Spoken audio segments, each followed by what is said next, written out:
Here are two possible contenders to replace Boris Johnson as United Kingdom Prime Minister. London, British Prime Minister Boris Johnson resigned as leader of the Conservative Party on Thursday. He said he will stay on as Prime Minister while the party selects a new leader. Under the United Kingdom's parliamentary system, the winner of that Conservative Party contest will then become the new British Prime Minister. Johnson himself emerged as the clear leader during a similar process in 2019, and already some of his longtime allies and opponents have expressed their interest in vying for the country's top political job. Here are some of those who could, based on popularity, experience, compete to become the next British Prime Minister in the weeks and months to come. Rishi Sunak. Since 2020, Sunak served as Chancellor of the Exchequer, Britain's second most senior political office, overseeing the Treasury, and his decision to resign from that role Tuesday night prompted a cascade of subsequent resignations from government, which eventually forced Johnson to announce he would step down as leader of the Conservative Party.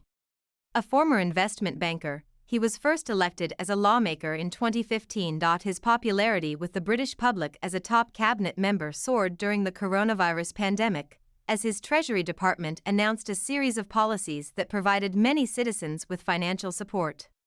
He soon became a favorite to replace Johnson, but a controversy over his wealthy wife's tax affairs and a criminal fine for breaching lockdown rules dented his reputation as a competent operator.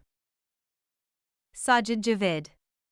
A former Treasury chief and, until recently, the country's health secretary, Javid's resignation Tuesday night also helped precipitate the cabinet rebellion that led to Johnson's own resignation as Conservative leader. A trader at investment banks Chase Manhattan and Deutsche Bank, he was elected to Parliament back in 2010. In 2019, after previous Prime Minister Theresa May announced her own resignation in the midst of a painful, long-running legislative saga over Brexit, Javid competed with, then subsequently endorsed, Johnson for the Conservative leadership. As his finance minister, he clashed with Johnson over the ability to choose his own advisors and stepped down. He then returned to a government role after another ministerial scandal in 2021. This week he criticized Johnson's leadership very publicly in Parliament, during a speech many considered the obvious starting gun on a new leadership bid.